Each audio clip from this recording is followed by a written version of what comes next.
Lecture 20. Now, all along we have been talking about sound waves and their waveforms, and we've also been talking about the waveforms of waves in electrical systems. For example, we talked about in subtractive synthesis, we mentioned how a sawtooth wave, which was very rich in harmonics, could have its harmonics modified by a filter to produce a waveform which was like the waveform which we wanted to generate. Now, in subtractive synthesis, and in fact in all of the synthesis methods, we normally do all those processes dealing with waveforms in electrical systems. So we have sort of assumed that the waveforms of sound waves can also exist in electrical systems as electrical waves. But we haven't really talked about how a sound wave, which is a vibration in the air as a physical vibration, can be converted or can become an electrical vibration in an electrical wire, so that it is really the vibration of electrons in the electrical wires.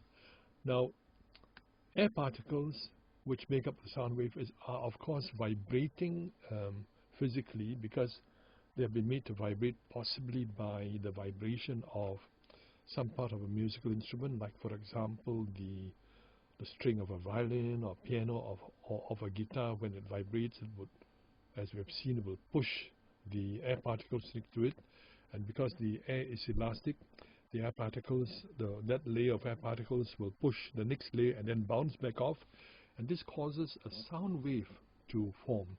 And in the sound wave, all of the air particles are vibrating. We have seen, of course, the various sorts of sound waves, of waves, and we've seen that sound waves are longitudinal traveling waves.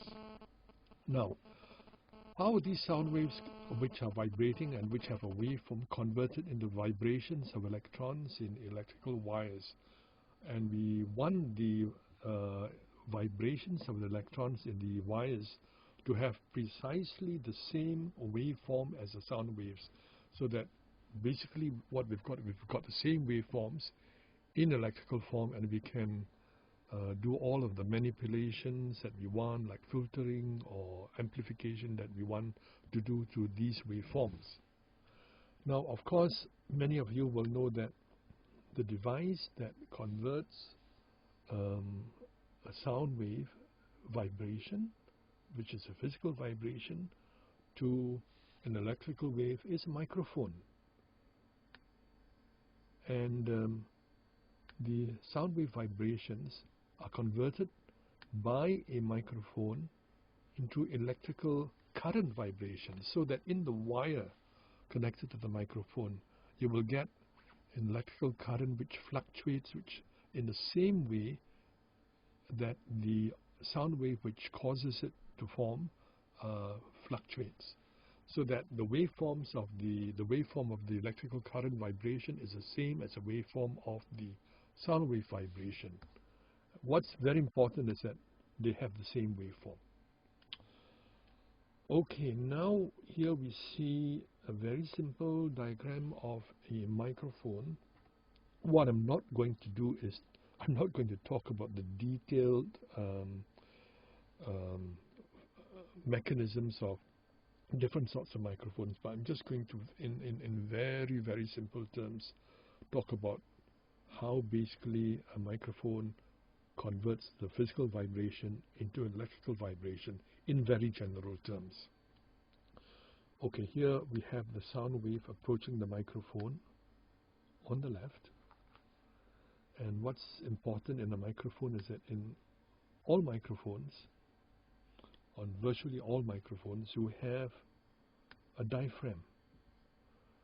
The diaphragm is basically a very thin membrane so thin that when it is in the path of the sound wave, the air particles are able to make the membrane, this thin membrane, the diaphragm, vibrate back and forth. I suppose you could say that the diaphragm is something like the eardrum in a human ear, because when the eardrum in a human ear meets a sound wave, the eardrum will, of course, respond by vibrating back and forth in the same way and with the same waveform as that of the sound wave which caused it to vibrate. Now, so we assume that the diaphragm is made to vibrate by the sound waves in the same way with the same waveform. And what we want is to have this diaphragm create an electrical current in the wire on the right hand side, which will have the same vibration and same waveform as the sound wave. How is this done? Now, of course, there are many different ways of doing this, but basically what we need is for the physical motion of the diaphragm to be converted into changes in current or changes in voltage. Okay, one way is this. One way is that the diaphragm, in fact, this particular microphone that you're looking at looks like what we call a moving coil microphone. The diaphragm could be connected to electrical wire, electrical coil, and that electrical wire could be placed in the field of a magnet in the microphone head. And as a coil vibrates back and forth in the magnetic field, in the field that's created by the magnet, the motion, the relative motion of the coil in the magnet by EMF induction will cause an EMF to be induced in the wires, and hence an electrical current to flow in the wires. And this EMF and electrical current will exactly have the same motion, the same shape, the same waveform indeed as the vibration caused by the sound waves, and therefore the change in electrical current will produce a waveform, electrical waveform, which has the same waveform as that of the sound wave, and that hopefully will come out on the right hand side, and so we will get an electrical current which is really the electrical equivalent of the waveform of the sound wave. Okay, that's one way, using a moving coil in a magnet. Another way, which is very common for high quality microphones, is to make the diaphragm metallic and make it one plate of a capacitor. When this happens, and if the diaphragm, which is one plate of the capacitor, of a capacitor which is connected to a battery, moves, what happens is that as the plate moves back and forth, the capacitance of the capacitor will change, and when that happens, the charge which is stored by the capacitor must change, and therefore a current is, electrical charges are forced to move to and from the capacitor, and that this forms an electrical current which is basically moving in the same way as the way that the diaphragm is moving. So because the capacitance changes in that same way, the current will change in the same way and will produce the same wave, electrical waveform as that of the sound wave. This kind of method is commonly found in high quality microphones, and these microphones are normally called condenser microphones, because the word condenser in this sense is the same meaning as the word capacitor.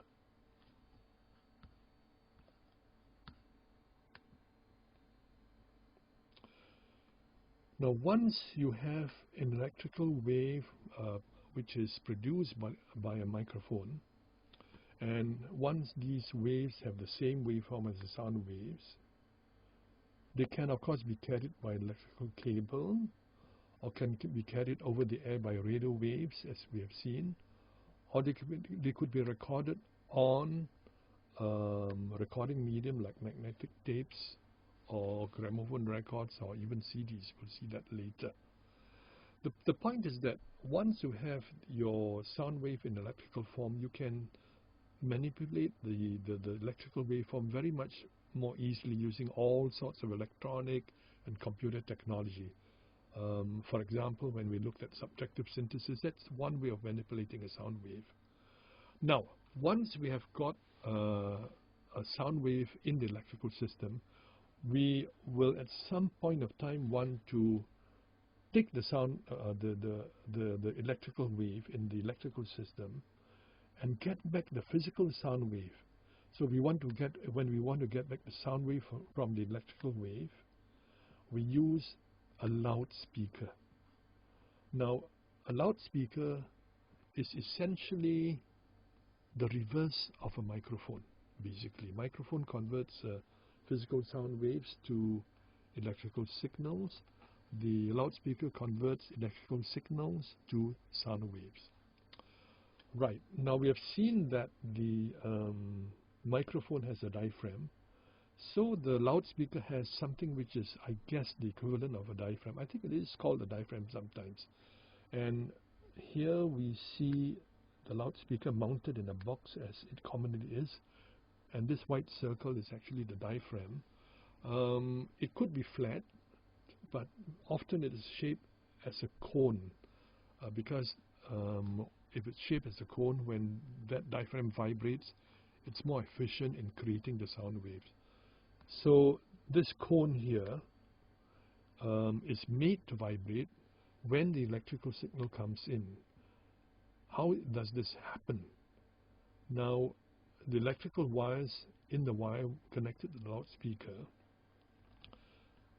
may actually be connected to to a coil of wire, so that the electrical waveform passes through a coil of wire, for example.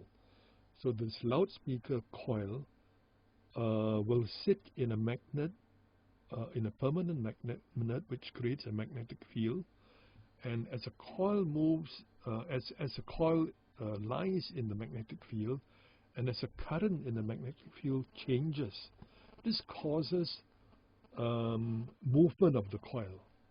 And the movement of the coil, which is attached to the diaphragm, will cause the diaphragm to move back and forth as well. So if all goes well, the electrical signal, which has a certain waveform, passes through the coil.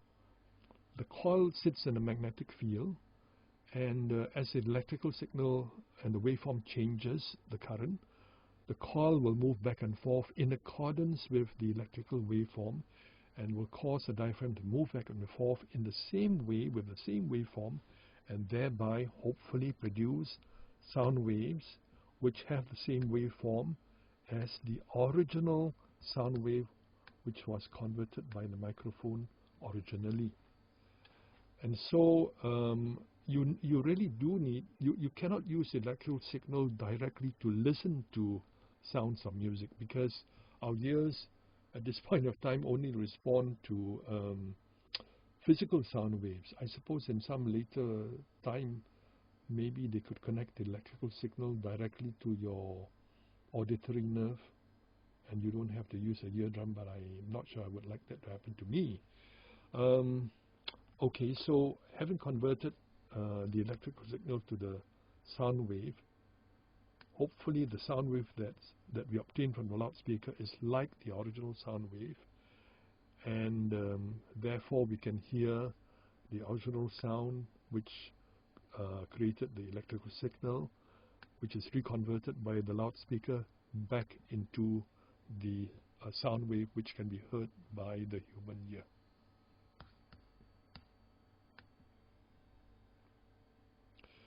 Now we have to deal with the rather, I wouldn't say difficult, but maybe it is confusing sometimes, the subject of analog and digital signals. Now, we have to deal with digital signals because nowadays when you buy recordings, whether they're on CDs or MP3s or whatnot, they are in digital form, in the form of computer data. And this has really caused a revolution in music. as we will see later on. But in fact, the computer digital information, which forms the MP3s and the CD tracks that we listen to, are really converted from the original sound waves. And the original sound waves are in analog form. What do we mean by analog form? Now, the word analog simply denotes quantities in the real world which always vary, which always change continually. Now, when we say continuously, what we're trying to say is that when, let's say, for example, the height of a person will grow in height from a certain height to another height, and will be from one value to the next value. That person's height will take all the intermediate values. It won't skip any values. So you don't find a person being a certain height one day, and then at the next instant 0.1 cm taller without going to the intermediate values. So in the real world, quantities change by taking values continuously along the ranges along which they vary. And that is something we can understand, because this is how quantities change in the real world. Temperature, pressure, height, all the things that we see that change. We don't see things changing in step form, but in the real world things change by taking all the intermediate values. Now, sound waves, of course, are analog quantities. The waveforms, as you can see, take smooth, continuous values. You don't see the sound wave taking one value and jumping to some other value at the next instant, because in the real world, quantities take analog form. Now, when we had older recording media which recorded music in cassette tapes and things like long playing vinyl records, these recording media were also analog in nature. Now let's take the example of vinyl records. Vinyl records are the old style black circular discs. They're like CDs, but they record music in quite a different way. If you look at an old style vinyl record, you will see that there's a spiral track along the top surface of the record. And when you play the record, you put a needle on the beginning of the track, which is usually the edge of the record, and the needle will go along the track and follow the shape of the track, and thereby by following the shape of the track, which actually records the shape of the waveforms, and the needle will then be able to convert the shape of that waveform in the track into real physical sound waveforms. Now, how are such records produced? Well, basically, when you produce such a record, you start with a soft circular record shape, soft mold, a soft medium, okay, and that medium is soft enough so that when you put a recording needle on that medium and you make the record go around, a needle which vibrates will trace out the track in the soft medium. And let's say if the needle vibrates side by side. If the needle is made to vibrate by a voice or a musical instrument, okay, that needle will vibrate with the same waveform, and it will trace out a track which actually physically records the shape of the waveform on the track.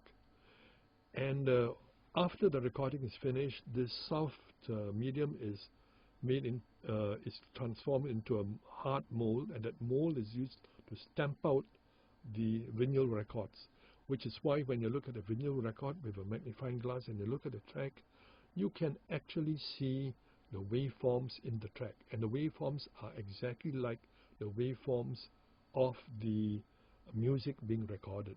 So the waveforms in the vinyl records are in analog form too, because they have the shape of the analog waveforms.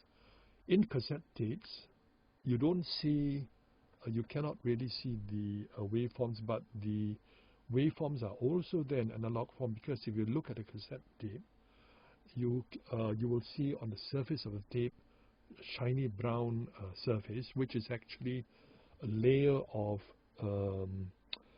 ferric oxide, which is an oxide of iron, which is magnetic. And how the music has been recorded is simply that a magnetic field has been placed on the cassette tape, such that on the tape the iron particles are magnetized in various back and forth directions in such a way that the strength of the magnetization corresponds to the waveform. So the waveform is there in analog form in a cassette tape, even though you can't see it. So it's important to understand that the cassette tapes and long playing vinyl records are analog in nature, because the analog waveform, that is a waveform which we are familiar with, where the waveform shape changes in a continuous fashion, there are no gaps, is recorded in an analog way. Now, in computers, information is recorded in a very different form. Now, we know that computers can store numbers and can also store names and alphanumeric text, the text of articles, papers and books. But computers can also store things like sound waves, music, pictures, movies, which we don't think of as being constructed of numbers. But in actual fact, computers are designed so that all data in computers, whatever they actually represent, are always stored as numbers. And this is very important, because once you store information as numbers, and the numbers consist of digits, because when we write down the numbers, we write down as digits, then certain things will happen to the information. The most important thing that happens in information is that once you write down quantities as numbers, you will have to fix the quantities to a certain accuracy, as we will see. Now, our normal everyday system uses what we call the decimal system. It's called the decimal system because we use 10 different digits, 0, 1, 2, 3, 4, 5, 6, 7, 8, 9. It's called the decimal system because decimal comes from the Latin word for 10, because we use 10 different digits. And of course, the origin of the decimal system is because on the two hands, we have 5 plus 5, 10 fingers. So we have actually fashioned our number system in accordance with our hands, actually. Now, in computers, digits are also used, but computers generally use what we call the binary system. And the binary system, unlike the decimal system, uses a much smaller number of digits. In fact, binary means 2, and the binary system uses only 2 digits, zeros and ones. If you look into a computer to look at all the numbers, you will just see a series of ones and zeros. You won't see other numbers, just ones and zeros. And what is amazing is that these ones and zeros can represent decimal numbers, can represent letters of the alphabet, because we can assign numbers or letters of the alphabet. For example, in one particular system called the ASCII system, the letter A is assigned the number 41, B 42, and so on and so forth. Now, what is even more amazing to some people is that these binary numbers, which really look like nothing on earth to us, can also can also represent waveforms, can represent music, can represent pictures, can even represent moving pictures, movies, and things like that. Now, we're going to see later on how this is done. But for now, we emphasize the contrast between the analog world, which is our real world, where quantities like waveforms and temperature and pressure always change continually. They don't change with gaps in between. And in the computer world, where the quantities are stored as digits, as numbers with digits, and once you store numbers as digits, they are at fixed values, and there are always gaps between the values. So how do we reconcile these two different systems?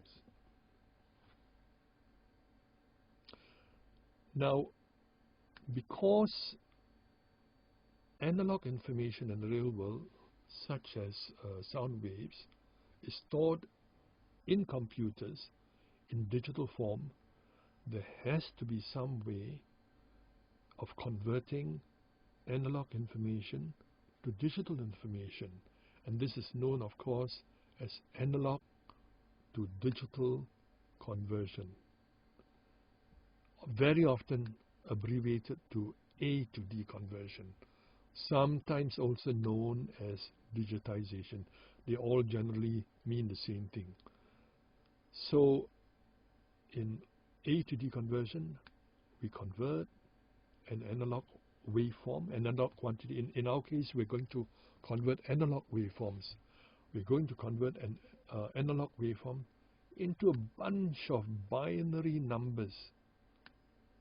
And this seems to be an almost incompatible process, but we will see how this is done. Now, A to D conversion or digitization basically consists of two separate steps. First step is sampling. Sampling is a word which we use very often in everyday life, because we say that we say when we survey a population, we don't ask everyone the same questions, but we just sample certain members of the population. So sampling means not taking information from everything, but taking information from certain selected individuals in the population, sampling. Now, what happens when we sample a waveform is this. Now, a waveform, an analog waveform, is a continuous waveform. So you might think that in order to really record the waveform properly, we have to record all the values of the waveform at all times, continuously. Now, in actual fact, in sampling, we can record the waveform at certain intervals of time, say at intervals of X seconds or X microseconds or whatnot. And we don't need to record an information during that interval of time, in between the times when we record the information. And you might say, don't we lose the information that we haven't recorded during the intervals, in between the points when we record the values? And the answer is this: yes, you do lose that information, but if you select your sampling carefully, you can always make it such that the information you lose is not important to you. So you decide how much information you want, and then you decide on the intervals. And the intervals, if you select the intervals properly, will always allow you to get the full information that is important to you back completely. You will see how this is done later on. After sampling, we have the process of quantization. Now, in quantization, basically we take the values which have been sampled. After sampling, the values are in the form of a quantity. Okay. Now, the quantity the quantity could be a vertical column, or it's still a quantity which has not been recorded as a number. But when we take that quantity, we want to record it as a number. Recording as a number is a process of quantization. And quantization means you record the value into a number. In everyday life, when we record say for example, the heights of people, the moment you record the height of a person as a number, you do quantization. Because when you record the height of a person as a number, you have to decide on the precision, how many decimal places you put in, and if you want more accuracy, you put in more decimal places. And so the process of recording the height of a person as a number with a certain number of decimal places immediately means that you have fixed the accuracy that you want. Now, in A to D conversion, we normally convert the value not into a decimal number but into a binary number, but the principle is the same. The binary number can be chosen in such a way that you can have as accurate a quantization as you want, so that while you record the number, you can lose some accuracy. In actual fact, in most cases, you don't need 100% accuracy. You might need 99.999%. And if you want just 99.999%, you can choose the number or the number of decimal places to be exactly what you want. After all, you don't need to record a number totally accurately, because it means that for some numbers, you'll have to record an infinite number of decimal places, which is, of course, impractical. So in daily life, we do quantization all the time, but we don't realize that it is actually quantization when we actually record a number with a fixed number of decimal places. So here is your original analog signal, and after sampling and quantization, you get a bunch of values which are sampled because they're taken at regular intervals, and the values are converted into numbers, in this case binary numbers. We'll see how this is done a little later on.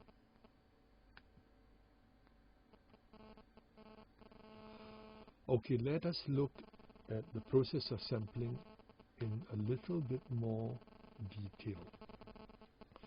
Now, we have said that in sampling, we look at the waveform and we say, look, do we need to record the values of the waveform all the time? And the answer is no.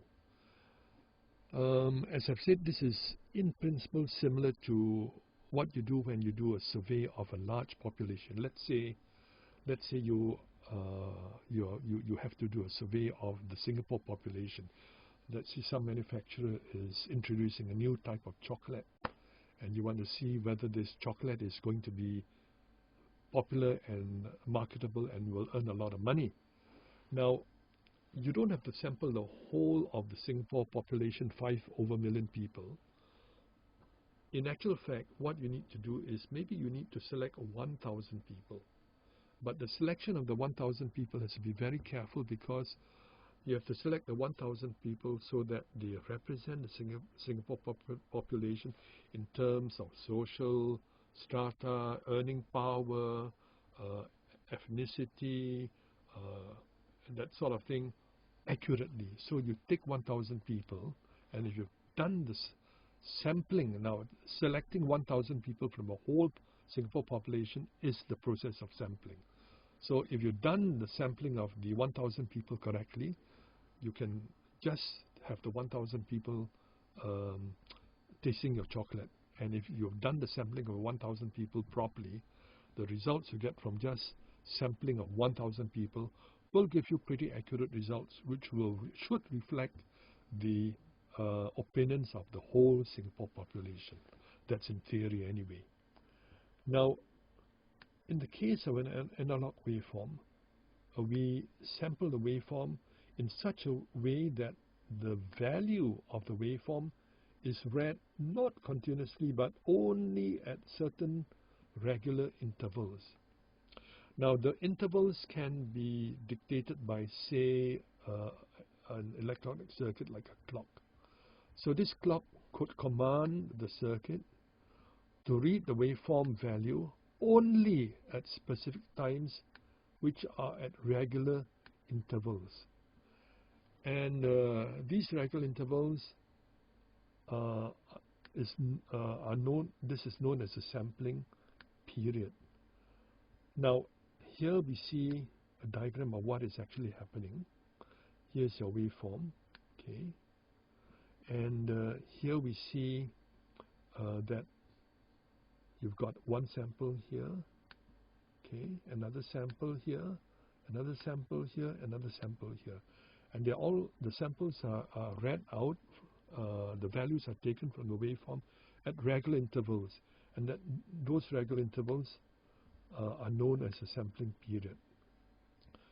Now, from these samples, if you select your sampling period properly, even though you don't know the value of the waveform in between the samples, that doesn't matter, apparently.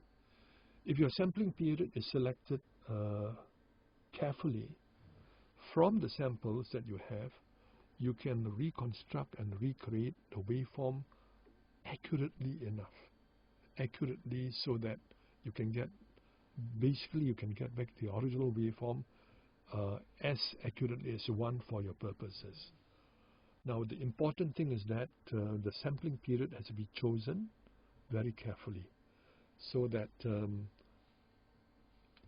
the information you miss is truly not important. If you don't choose the sampling period carefully, the samples will give you a waveform which is not accurate. Now let's see how we do this. Now this is basically dictated by the sampling theorem. Now this is the proof of this is something I'm not going to do, but because I think we can understand it quite easily without actually proving it. The sampling theorem tells us what the sampling period has to be, or how quickly you have to sample, or how slowly you have to sample if you have a certain waveform which you want to reproduce. Now the sampling theorem is such that we want to ensure the shape of the waveform that we want to sample has been completely preserved by the sampling process. So what does the sampling theorem say? Now, we deal with a sine wave to make it simple, okay? A simple sine wave. The sampling theorem says a sine wave must be sampled at twice its frequency in order for the sine wave to be adequately and properly stored and reproduced. There we have it. The sampling frequency must be twice the frequency of the sine wave which you are trying to store and reproduce. Now this theorem, the sampling theorem, therefore defines the frequency of sampling, and this frequency is known as the Nyquist frequency, from the name of the person who first formulated this theorem. In fact, this sampling theorem is sometimes known as the Nyquist theorem as well. So this makes it really very simple for us, because if you have a waveform and it's made up of a lot of harmonics, you know that you have to preserve all the harmonics. So you have to ask yourself, what is the highest harmonic that you want to preserve? Now, for example, if human hearing is not effective above, say, 20,000 hertz, then it will probably be that when you sample a waveform for it to be heard by human beings, you don't need to store anything higher than 20,000 hertz.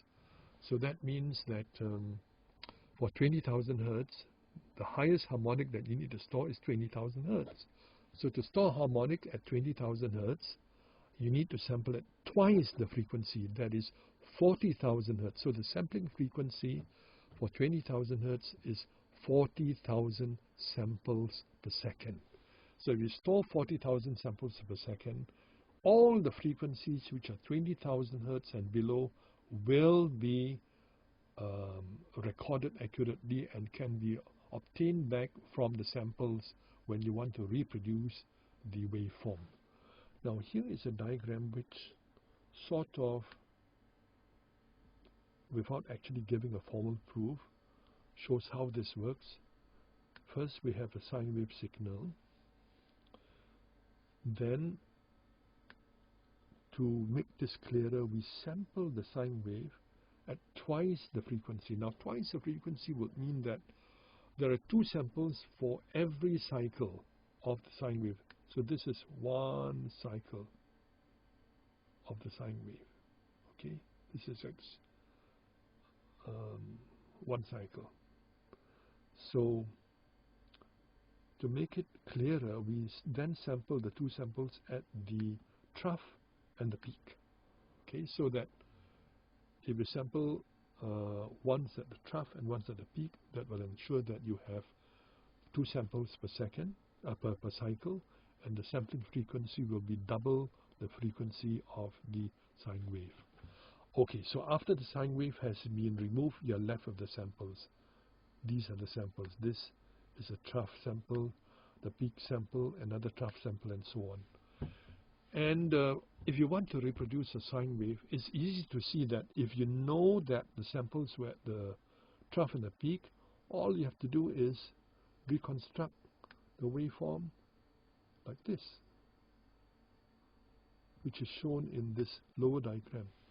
So it's easy to see why you only need to sample twice in one cycle, or twice the frequency of the sine wave, because by sampling once at the trough and once at the peak, you can easily get back the sine wave, because the sine wave is a very simple shape, and therefore you can reconstruct the sine wave from the two samples, one at the trough and one at the peak. That's easy to understand here.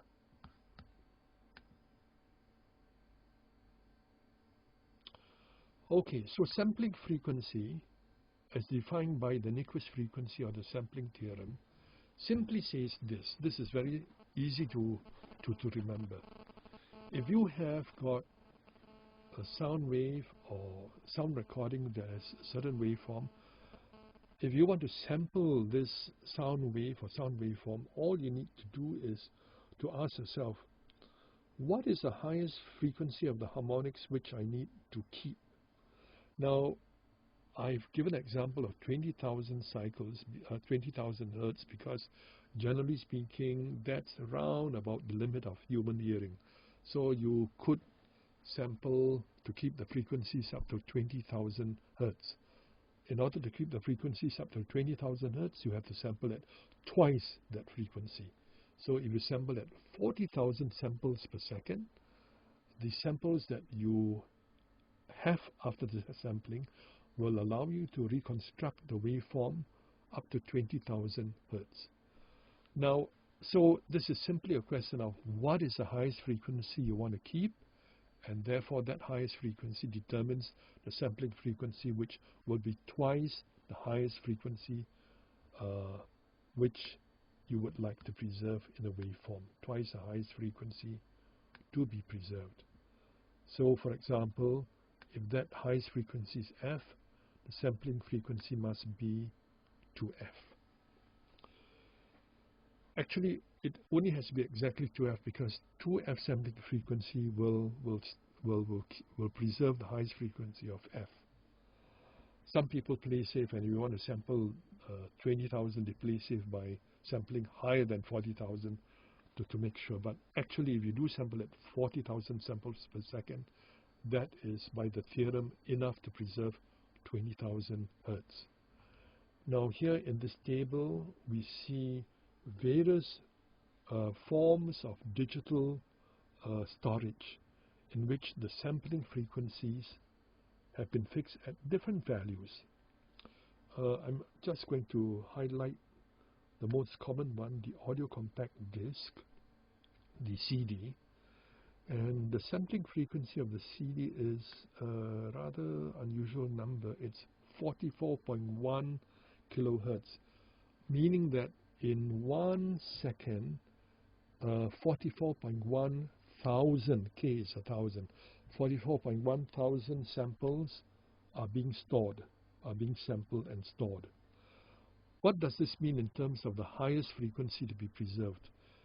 Since the sampling frequency is always twice the highest frequency to be preserved, it simply means that the highest frequency to be preserved is half the sampling frequency, which in this case is 22.05 kilohertz. Now you can see that this is chosen because 22.05 is well above 20,000. So this will cover the range of human hearing quite comfortably. Now, just an aside, I'd always wondered, why did they choose 44.1, such an odd number? Was it because they didn't want the sampling frequency to coincide with maybe the mains frequency, 50 hertz or 60 hertz, or was there some other reason? Well, I had a marvelous opportunity to meet with a very distinguished engineer who was one of the people who participated in the design of the compact disc and its specifications. And he told me, no, there wasn't anything like that. It's actually very simple. When we had to record the signals for the compact disc on magnetic tape, the only magnetic tape recorders we could use were videotape recorders, which could record quite high frequencies. And the 44.1 kilohertz is actually the, I think it said it was the frame rate of the video tape recorder. So it's nothing special, it just happened to be that frequency. But that frequency works very well because it gives you a highest frequency of 22.05 thousand hertz, which is well above human hearing. Now, another example which I want to highlight is this one, NICAM stereo TV sound. Now, of course, our television systems in Singapore are completely digital. But in the days when we had analog TV, when the TV signal was not digital, was analog, a lot of people are not aware of the fact that even in the days of the old analog TV signal, the sound was recorded in digital form. And that sound system was called the NICAM stereo TV sound system. And in fact, the quality of the NICAM stereo TV sound in the old analog TV system was actually very good. The sampling frequency for the NICAM stereo TV sound system was in fact not as good as the presently compact disc, but 32,000 hertz. In other words, 32,000 samples per second. And if you work it out, this gives you the highest frequencies will be 16,000 hertz. Of course, it's below the limit of human hearing, but in fact, I would say that anything above 15,000 hertz will give you a very good listening experience. I would qualify any system that is able to produce sound with frequencies of more than 15,000 hertz as being of reasonably hi-fi standard. So actually in the old NICAM stereo TV sound system, if you took your old analog TV, if you took the sound output out and you listen to the sound output from an old TV system from a hi-fi system, you would be pleasantly surprised to have heard that the sound quality was really quite good and very much better than what most TV sets were able to produce. So people who knew about this were able to take the sound, extract the sound out of their old analog TV sets and input the sound into the hi-fi sets and get vastly superior sound from their TV set, which was very good if you were listening to a classical music concert or any music concert where the sound was really more important than the picture. Now, other systems, I won't talk so much about them because they're not really in use. Okay, digital audio broadcasting, which I think is not in current use, uses 24,000 to 48,000. Digital audio tape, DAT. This is a magnetic tape system which records digital signals, very much used some maybe 10 or 15 years ago by recording engineers to record digital signals, and DAT had a sampling rate of 48,000, such that the highest frequency was 24,000, which was very good. And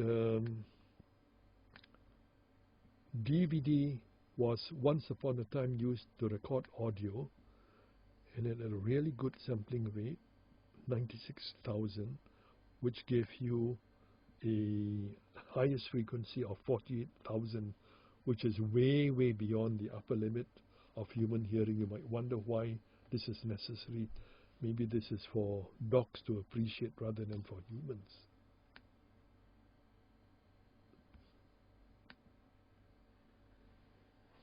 Now, we look at quantization. After sampling, the values which have been sampled have to be converted into numbers. So, to be converted into numbers, each value must be converted into a number which belongs to some numbering system like the decimal system or the binary system. Now, once you take a value and convert that value into a number, let's use the decimal system as an example.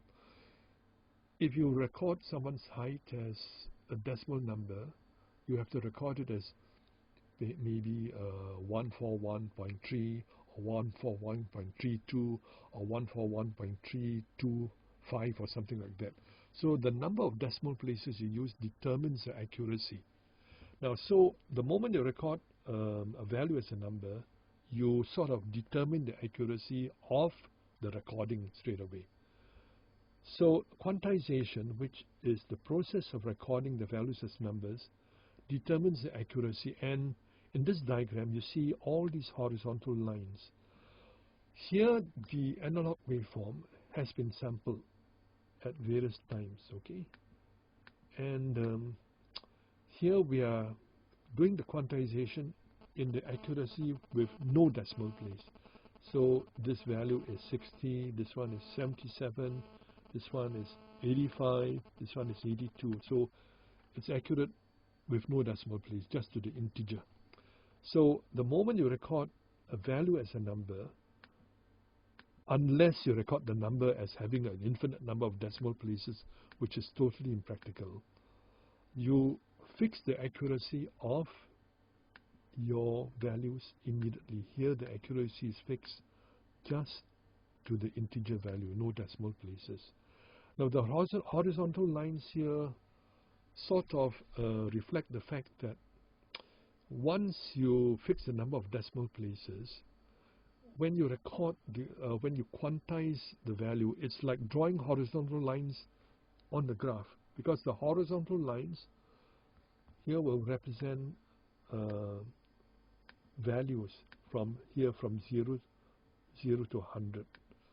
Now, in this case, we have values of integer values, so there should be lines at 0, 1, 2, 3, 4, 5, but we see lines at 0, 10, 20, 30, 80, 90, 100, okay? But the fact is that once you fix the quantization, it's like putting horizontal lines, and then your values have to be aligned to one of the horizontal lines. Let me give you another example. Let's say we take the example of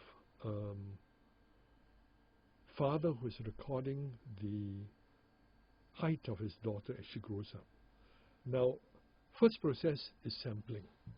So, as his daughter grows up, he needs to record a height at certain intervals of time. If he records the height at intervals of, say, every day, that's too frequent. And in fact, he could use the Nyquist theorem to determine how fast he should do it, but he only needs common sense. He shouldn't record every day, because that would be too frequent. It would, because the growth of the daughter's height is so slow that recording heights every day, it's a waste of time. On the other hand, he cannot record a height once every year, because she does grow fast enough so that perhaps every 2 months or even 1 month there is a noticeable difference. So he first has to decide on the sampling period. Let's say he decides on the sampling period of 1 month. Every month he records his daughter's height. So his sampling is 1 month. And this is rather like the Nyquist theorem in the sense that he has to sample in accordance with the speed of the height, the growth of his daughter's height. What the Nyquist theorem simply says in a way is that you sample in accordance with the speed of what the quantity is changing. So for example, if a teacher sends her children out to the garden to record the temperature of the garden during the afternoon, the children have to decide, oh, every 10 minutes is good, maybe every 30 seconds is too fast, and maybe every half an hour we won't get the fluctuations of the temperature that the teacher would want us to record. So going back to the father and the daughter, he decides once a month is appropriate sampling period. Now, once he's decided on once a month, every month he has to record the daughter's height. Let's say he records the height as a decimal number. He has to decide how accurate he wants. Does he want to record a height to no decimal place, 1 decimal place, 2 decimal places? Let's say, does he want to record a height to say, now I'm not really very good at estimating in metric system, but let's say a height is, say, for example, 121 cm. Does he record 1 to 1 cm? Or he says, I want to record 1 decimal place, 1 to 1.2 cm, or 2 decimal places, 1 to 1.23 cm, or something like that. Now, the point is that if he chooses, for example, no decimal place, he records in terms of cm, he could actually make the daughter stand next to the wall and draw a series of lines 1 cm apart and label the 1 cm lines 1 to 0, 1 to 1, 1 to 2, and then he stands his daughter and he marks the daughter's height by noticing the line which is maybe just above or just below the daughter's head. He has to be consistent in this, of course. Then he uses that line as the measure of the daughter's height, 1 to 1 cm. Now this is what quantization does. Quantization forces you to choose an accuracy. And the accuracy is determined in this case by the distance of the between the lines on the wall.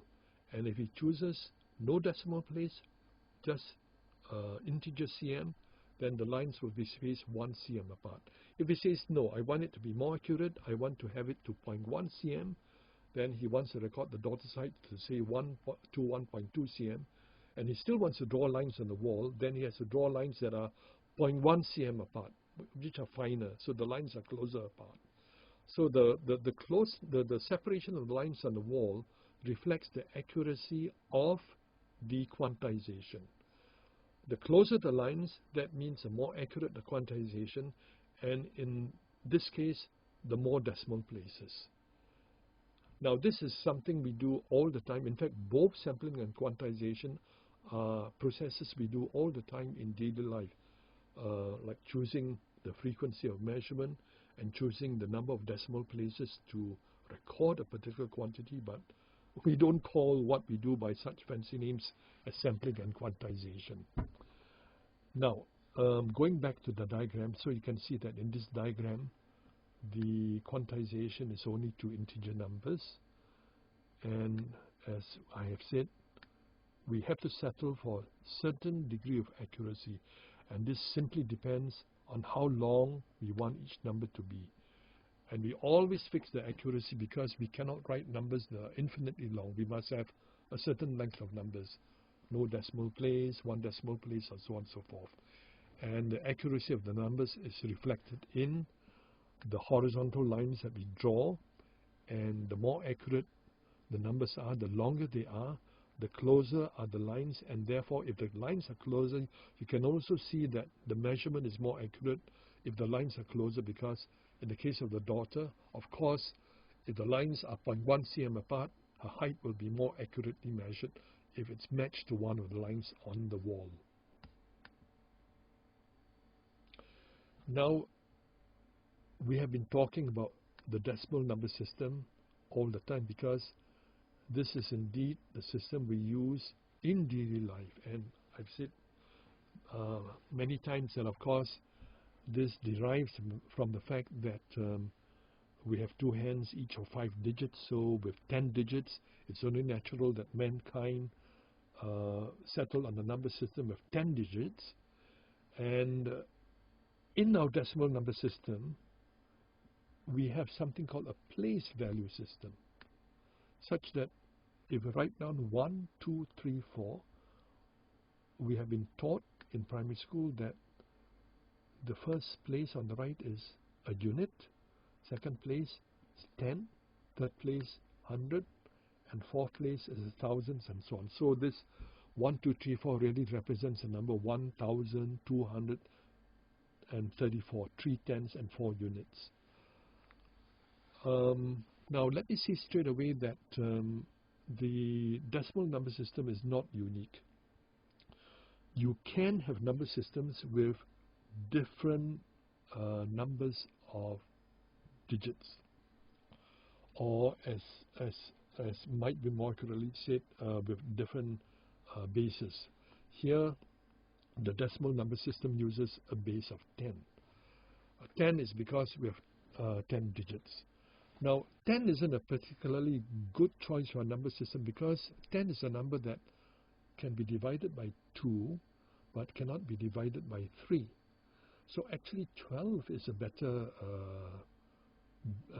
base for a number system, because 12 can be divided by 2, 3 and 4. And in fact, because 12 is a superior base for a number system, in certain civilizations, certain times in history, people have used base 12 for a number system. And this survives till today because we still use something called the dozen. A dozen is 12. And there's certain other units also based on 12. So we also have number systems that could be based on 8 octal number systems. But as I've mentioned, the computer number systems are based on the base of 2. That's why they're called binary. Now we have learned, of course, all about units, tens, hundreds and thousands in primary school arithmetic, which is why we understand the decimal number system rather instinctively, because we have seen all this in primary school arithmetic. Okay, the binary number system. This is a system used in today's modern digital computers and all digital systems, including the MIDI system. There are only 2 types of digits in the binary number system, 0 and 1. And we have seen earlier on, we call the binary digits bits because that comes from BI and T, bit. Now, in the binary number system, we don't have decimal places, but the equivalent of decimal place in the binary system is the length of the binary system of the number. So you can have binary numbers which are only 2 bits or 3 bits or 4 bits or 5 bits or more, and the longer your binary number, the more accurate your system can be, because the length of a binary number dictates how many different numbers you can have in your counting. We take the simplest example of a 2-bit binary number.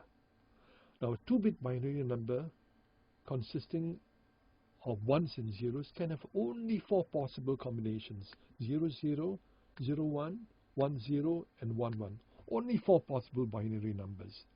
And in fact, we can make them correspond to the decimal equivalents of 0, 1, 2 and 3, like this.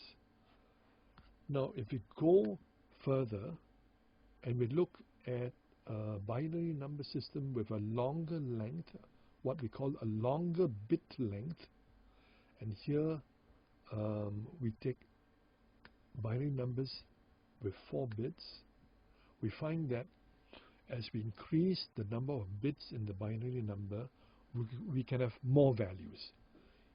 2-bit numbers can only have 4 different values, as we have seen. Now 4-bit numbers can have more values, can have 16 different values. And here's a table that shows this. So the lowest possible 4-bit binary number is 0000, and the highest possible is 1111. The 1111 would correspond to I suppose if you have a decimal system, it's like 9999. But the 1111 is much lower in value than the 9999. So here if you take only 4 bits, you can have only 16 possible combinations. And we can make the 16 possible combinations correspond to these decimal numbers. So that, for example, 7 corresponds to 0111, it corresponds to 1000, and so on and so forth. And finally, the highest possible 4-bit binary number, 1111, corresponds to decimal 15. Now let me say straight away that the audio compact disc uses a much longer binary number, 16 bits, because in the audio compact disc we need much higher accuracy. For much higher accuracy you need more numbers. So 16 bits gives you in fact a total of 65536 different binary numbers and different values. Okay, here is a bit length of 5 bits. I won't go into it in detail because you can figure this out quite easily. 5-bit numbers can have a total of 32 different values. The lowest 5-bit number, 5 zeros, is a decimal 0. The highest 5-bit number, 5 ones, is decimal 31. So that's a total of 32 numbers. So we know that the longer the bit length, the more combinations of ones and zeros are possible, and therefore the more numbers can be expressed, and the more accurate the system can be. So the length of the binary number is actually equivalent in the decimal system to the number of decimal places. So if you take the decimal number system, a 4-digit car number system means that there can be 10,000 different numbers, because we can have numbers from 0 to 9999. Of course, in our system we don't use the number 0000, though I'm sure there will be people who will quickly buy that number available.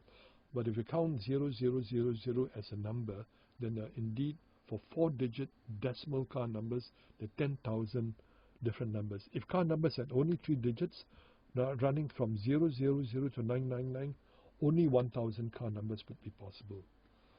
Now, twist to this is that if you look at Ministry of Defense vehicles, they have 5 numbers because I guess they found out that 4 digits was not enough to cover all MINDEF vehicles. So with 5 digits, you can have up to, I guess, 100,000 different vehicles. So to summarize, the length of a binary number, or its bit length, will give you the number of different values that you can have for each bit length. And in fact, you can generalize this by saying for a bit length of n, you have 2 to the power of n different numbers. We saw that for 2, we had bit length of 4, 2 to the 2. For 4 bits, 2 to the 4, we had 16 different values. For 5 bits, 2 to the 5, we have 32 different values. Now in the compact disc, we have 16 bits in the number of 16 bits length, 2 to the 16. That gives us a total of 65536 values. What is the significance of this for quantization? Very simple. In quantization, we are going to use binary numbers. So if we use binary numbers with a certain bit length, that means you have only got a certain number of values to play around with. For example, if you use 4 bits, there are only 16 values. And this means that you can only quantize to 16 different values. And the horizontal lines on the wall, there would be only 16 possible horizontal lines. And these values we call quantization levels. So there are only possible 16 quantization levels. So the bit length in fact gives you the number of values and hence the number of quantization levels.